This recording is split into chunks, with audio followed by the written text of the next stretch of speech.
Doctor Sujith గారు, యాక్చువల్గా ఈ మధ్యకాలంలో చాలా మందిలో యాంగ్జైటీ, ఆందోళన అనేది విపరీతంగా కనిపిస్తుంది. ముఖ్యంగా స్టూడెంట్స్ కానీ ఈవెన్ మీ దగ్గరికి సర్జరీకి వచ్చే పేషెంట్స్లో కూడా చూస్తుంటారు. ఈ యాంగ్జైటీ, ఆందోళన పెరగడానికి జనరల్గా మీరు గమనిస్తున్న కారణాలు ఏంటి సార్?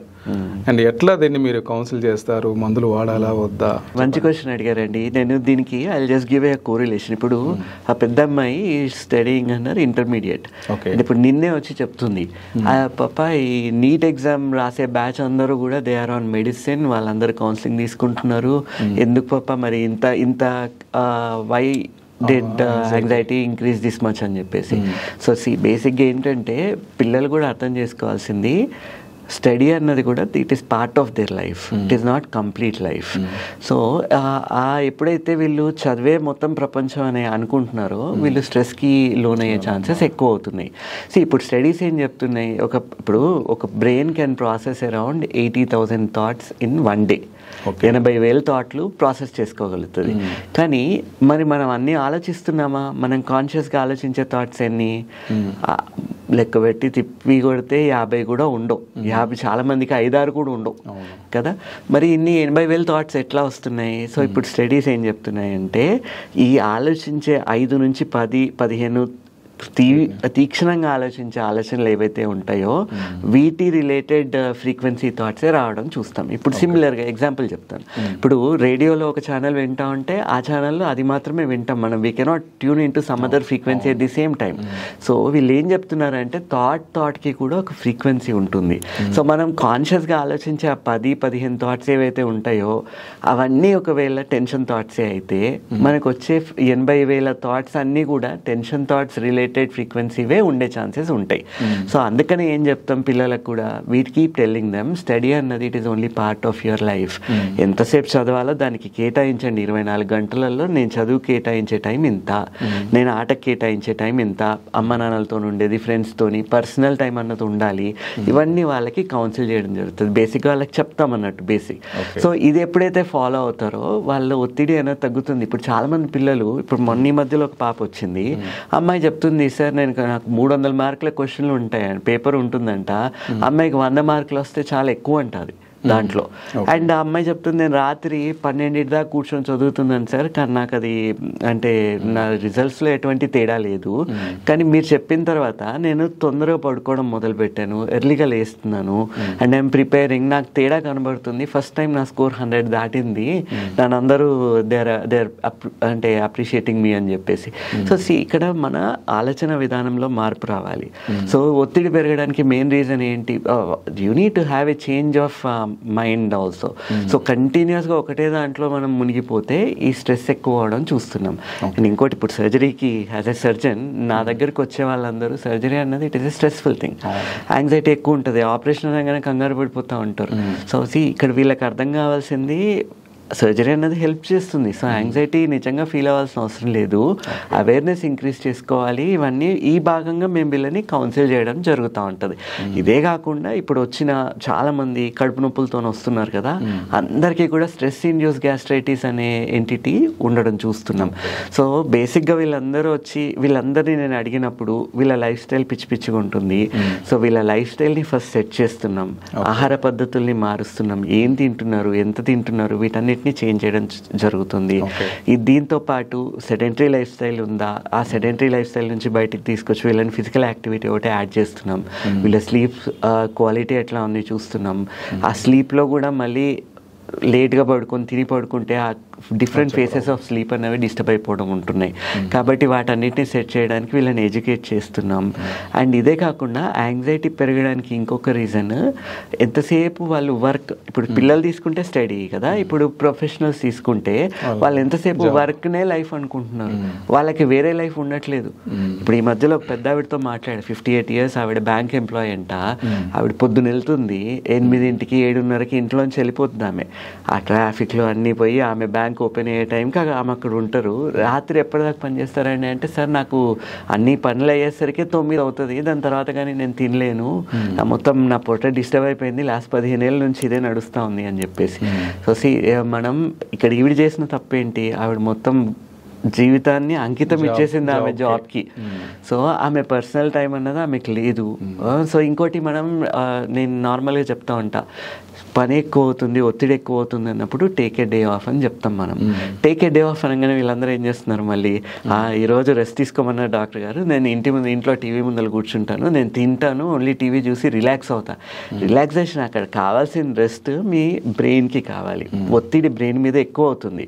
సో ఒక రోజు బ్రెయిన్ మీద ఒత్తిడి తీసేయాలంటే ఒక రోజు పడుకోండి బాబు అని చెప్తున్నాం సాధారణంగా. కానీ దాన్ని పీపుల్ ఆర్ మిస్ఇంటర్ప్రిటింగ్ దాట్ అండ్ వాళ్ళకి నచ్చింది వాళ్ళు చేసేస్తున్నారు. సో మీరు ఇందాక అడిగింది యాంగ్జైటీ ఎక్కువ ఎందుకు అవుతుంది అని, ఇవన్నిటితో పాటు బేసిక్ థింగ్ మనం అర్థం చేసుకోవాల్సింది, మనం అనుకున్న పనులు అనుకున్నట్టు జరగకపోతే ఒత్తిడి ఎక్కువ అవుతుంది కదా. సో ఇప్పుడు మనం కంట్రోల్ చేద్దామని చూస్తున్నాం, మనమని కాదు, జనాలు ఏం చేస్తారు, చుట్టూ ఉండే పరిసరాల్లో ఉన్న అందరినీ కూడా కంట్రోల్ చేసి పనులన్నీ వాళ్ళకి నచ్చినట్టు జరగాలని వాళ్ళు ఎక్స్పెక్ట్ చేస్తున్నారు. అవి జరగలేదన్నప్పుడు వాళ్ళకి కోపం వచ్చేస్తుంది, ఆందోళన, యాంగ్జైటీ ఎక్కువైపోవడం చూస్తున్నాం. సో బెస్ట్ థింగ్ మేము చెప్పేది ఏంటి అంటే కంట్రోల్ చేయడం ఆపేయండి, పక్కన వాళ్ళని కంట్రోల్ చేయొద్దు. మీరు కంట్రోల్ చేసుకోగలిగితే మిమ్మల్ని మీరు మాత్రమే కంట్రోల్ చేసుకోగలుగుతారు. వాళ్ళు ఏం ఆలోచిస్తున్నారు, వాళ్ళు ఎట్లా బిహేవ్ చేస్తున్నారు మన నియంత్రణలో లేదు. మన నియంత్రణలో మనం మాత్రం ఉండగలుగుతాం అంతే. అది కూడా మితిమీరిపోయింది అంటే మన బ్రెయిన్ కూడా మన మాట వినదు చాలాసార్లు కదా. So don't try to control anything around you. Second thing ఏం చెప్తామంటే ఎక్స్పెక్టేషన్స్ ఎప్పుడైతే ఓవర్గా పెట్టేసుకుంటాం అందరి నుంచి, ఆ ఎక్స్పెక్టేషన్కి వాళ్ళు రీచ్ అవ్వలేకపోతున్నారు అన్నప్పుడు మనం స్ట్రెస్లోకి లోపడతాం. కాబట్టి అన్నిటికన్నా బెస్ట్ థింగ్ ఏంటి, అసలు ఎక్స్పెక్టేషన్ ఎవరి నుంచి పెట్టుకోవద్దు. మీరేమైనా ఎక్స్పెక్టేషన్ పెట్టుకోండి, మీ నుండే పెట్టుకోండి. నిన్నటికన్నా ఈరోజు ఇంకా బెటర్ అవ్వడానికి ప్రయత్నించండి అని చెప్తాం. సో ఈ 2 చిట్కాలు విల్ హెల్ప్. థర్డ్ థింగ్ అండి, మనం ఇప్పుడు ఫుల్ గ్లాస్ వాటర్ పట్టుకొని నడిస్తే ఎంత మెల్లిగా నడుస్తాం. ఫుల్ గ్లాస్ ఎందుకు, అసలు సగం గ్లాసే వాటర్ పట్టుకొని ఫాస్ట్గా నడవండి, ఆ కప్లోంచి వాటర్ అన్నీ పడిపోతూ ఉంటాయి కదా. సో ఆ ఫుల్ గ్లాస్ పట్టుకొని నడిస్తే ఎంత నిదానంగా నడుస్తామో వాళ్ళ పీస్ ఆఫ్ మైండ్ని కూడా వాళ్ళు అంతే జాగ్రత్తగా తీసుకొని నడవాలి అని చెప్తాం. అంటే ఎప్పుడైతే వీళ్ళు నోయింగ్లీ, కాన్షియస్లీ మైండ్ఫుల్నెస్ అన్నది ప్రాక్టీస్ చేస్తారో స్ట్రెస్ తగ్గడం చూస్తున్నాం. ఇంకోటి, చాలామందికి గుడ్ మెమరీస్ మధ్యలో ఆ ఫోన్లో గుడ్ మెమరీస్ ఏవో ఫోటోలో రిమైండర్ లాగా పెట్టుకోమని చెప్తున్నాం. ఏమవుతుంది, ఇప్పుడు మెకానికల్ అయిపోయింది లైఫ్, వెళ్తున్నారు రోడ్డు మీద వెళ్తున్నారు, ఎక్కడికి వెళ్ళాలో బండి మన సంబంధం లేకుండా డైరెక్ట్గా అటు వెళ్ళిపోవడం అంతే. సో అంత మెకానికల్ అయిపోయినప్పుడు మన థాట్స్ని మనం మళ్ళీ మన కంట్రోల్లోకి తెచ్చుకోవాలి. Consciously keep thinking good thoughts, మంచి మెమరీస్. ఇప్పుడు మీరు ఎప్పుడో ఏదో ట్రిప్ వెళ్ళి ఉంటారు, ఇంటర్నేషనల్ ట్రిప్, ఆర్ మీ ఫ్యామిలీ లేదా మంచి ఒకేషన్, మీకు మంచి మెమరీ ఉంటుంది. సో వాటిని ఎక్కువ ఆలోచించండి అని చెప్తాను. ఎందుకు, same thing, you are tricking your subconscious mind into thinking that you are happy. నవ్వమని చెప్తాం, కనబడంగానే స్మైల్ చేయండి అని చెప్తాం. సో కొన్నిసార్లు అనుకోవచ్చు ఏంటి ఎప్పుడు కనబడ్డా నవ్వుతున్నాడు, బట్ ద థింగ్ ఈజ్ మీరు నవ్వినప్పుడల్లా you are actually tricking your subconscious into thinking that you are happy. So అదేం చేస్తుంది, ఆ హ్యాపీ థాట్స్ని పంపడం మొదలు పెడుతుంది. సో తెలియకుండానే మనం we will become a happy person.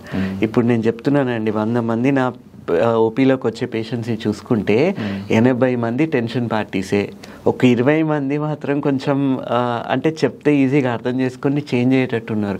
But 80% మందికి మెడిసిన్ అవసరం పెట్టాల్సిన అవసరం వస్తుంది. మెడిసిన్ వాడచ్చా సార్ వీళ్ళు యాంగ్జైటీకి? Yes, exactly. ఇది ఇంకొక చాలా మంచి క్వశ్చన్. ఇప్పుడు చాలామంది యాంగ్జైటీకి మెడిసిన్ అనగానే అదేదో ఒకటి క్రియేట్ అయిపోయింది. ఏంటి, ఇప్పుడు మందులు వాడితే దానికి బానిసలు అయిపోతామను, ఇంకా అది లేకుండా బతకలేమను.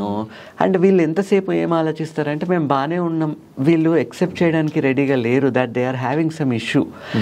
దీని ట్రీట్మెంట్లో ఫస్ట్ థింగ్ ఏంటంటే వాళ్ళ మనస్తత్వం ఎట్లా ఉందో వాళ్ళు ఐడెంటిఫై చేయడం, ఎక్సెప్ట్ చేయడం, యా అవును కరెక్టే కదా, నేను ఎక్కువ ఆలోచిస్తున్నాను కదా అని. సో యాంగ్జైటీకి ఇంతకు ముందు 20 ఏళ్ళ కింద ఉన్న యాంటీ డిప్రెసెంట్ మెడిసిన్ అని అంటారు కదా బేసిక్గా, అవన్నీ డిఫరెంట్గా ఉండేవి. వాటికి అంటే ఆ టైంలో సైడ్ ఎఫెక్ట్స్ చాలా ఎక్కువ ఉండే, అండ్ అవి ఆపేసిన తర్వాత సైడ్ ఎఫెక్ట్స్ చాలా ఎక్కువ ఉండేవి. ఇప్పుడు ఏమవుతుంది యాక్చువల్లీ, ఇప్పుడు లేటెస్ట్ మెడిసిన్ చాలా వచ్చినాయి, యాంగ్జియోలైటిక్స్ అంటాం కదా, దీంట్లో డిఫరెంట్ క్లాసెస్ మెడిసిన్స్ వచ్చినాయి. So there are short term courses, short term course పనిచేస్తలేదన్నప్పుడు లాంగ్ టర్మ్ కోర్స్ ఇస్తాము. సో ఇక్కడ జనాలందరూ అర్థం చేసుకోవాల్సింది ఏంటంటే హెల్ప్ కావాలన్నప్పుడు హెల్ప్ తీసుకోవాలి. ఇంకోటి, ఎవ్రీథింగ్ ఈజ్ ఇంటర్లింక్డ్. యాంగ్జైటీ, ఇప్పుడు గట్ హెల్త్, మొన్న అంత పెద్ద వీడియో చేసాం మనం కదా, ఆ గట్ హెల్త్లో గుడ్ గుడ్ గట్ బ్యాక్టీరియా ఉన్నాయి అన్నప్పుడు సెరోటోనిన్ లెవెల్స్ అనేవి మంచిగా మెయింటైన్ అవుతున్నాయి. అవి బ్యాడ్ అయిపోయినాయి అన్నప్పుడు ఈ సెరోటోనిన్ లెవెల్స్ పడిపోయి లో మూడంకే వెళ్ళిపోతున్నారు. వీళ్ళలోనే యాంగ్జైటీ, డిప్రెషన్స్ ఎక్కువ అవుతున్నాయి. సో కొద్ది రోజులు అవసరమైతే మెడిసిన్ తీసుకోవాలి. అయితే దానికి కూడా ఒక పద్ధతి ఉంది. ఎట్లా పడితే అట్లా కాకుండా ఇప్పుడు కౌన్సిలింగ్ అన్నది కావాలి. ఇప్పుడు నేను యాజ్ ఏ సర్జన్ నేను ప్రీ సర్జరీ కౌన్సిలింగ్ చేసి అది మాకు అలవాటు అయిపోయింది. సో జనాలను చూడంగానే మాకు తెలిసిపోతుంది వీళ్ళకి అవసరమా కౌన్సిలింగ్ లేదా. ఎంగేజ్ ఉన్నారు, మనం కౌన్సిలింగ్ చేస్తే చాలాసార్లు కాగ్నిటివ్ బిహేవియరల్ థెరపీ అంటాం, CBT అంటాం కదా, అది బేసిక్. వాళ్ళకి తెలియకుండానే మనం వాళ్ళని కౌన్సిల్ చేయడం జరుగుతుంది. సో దాంట్లో చాలామంది కౌన్సిలింగ్తోనే సెట్ అయిపోతుంది. కొంతమంది ఉంటారు వాళ్ళు కౌన్సిలింగ్ సెట్ అవ్వరు. వాళ్ళు ఎంతసేపు నాకు ప్రాబ్లం లేదు అని అనుకుంటా ఉంటారు. ఫస్ట్ థింగ్ వాళ్ళకి రియలైజేషన్ రావాలి that they may be needing some psychologist counselling కావాలి అని వాళ్ళకి అర్థం కావాలి. మళ్ళీ సైకాలజిస్ట్ అనగానే జనాలు కంగారు పడిపోతున్నారు, మాకేం ప్రాబ్లం లేదండి అంటారు. సైకాట్రిస్ట్ వేరు, సైకాలజిస్ట్ దగ్గరికి పోవడానికి కూడా జనాలు రెడీగా లేరు ఇప్పుడు. సో వాళ్ళని మనమే కొన్నిసార్లు కౌన్సిల్ చేయాల్సి వస్తుంది. కౌన్సిల్ చేసి చిన్న డోస్ ఏదైనా మెడిసిన్తో స్టార్ట్ చేసి will have to make them realise that they need help and help కావాలి. ఇవన్నీ ఇప్పుడు ఇంకో క్వశ్చన్ సాధారణంగా అడుగుతూ ఉంటారు, సరే మందులు మొదలు పెట్టేస్తే అలవాటు అయిపోతుంది కదా సార్ అని చెప్పి, దీనికి సైడ్ ఎఫెక్ట్స్ ఉంటాయి కదా అని. ఇప్పుడు మరి మనం రోజు భోజనం చేస్తున్నాం కదండి, భోజనం అంటే మనం అడిక్ట్ అయినట్ట దానికి కాదు, మనకి కావాల్సిన న్యూట్రిషన్ని మనం తీసుకుంటున్నాం. ఈ మందుల్ని కూడా కొన్నిసార్లు అవసరం పడ్డప్పుడు లోపల దీని లెవెల్ కావాల్సినంత సెరోటోనిన్ లెవెల్ లేదు అన్నప్పుడు మనం వీటి మీద డిపెండ్ అవుతున్నాం. వీటితో పాటు మన ఆహార పద్ధతులు మార్చుకుంటాం, మనం హెల్దీ లైఫ్ స్టైల్ చేసుకుంటా రేపు పొద్దున్న దీని నుంచి మళ్ళీ వీన్ ఆఫ్ అయిపోతాం. This is temporary.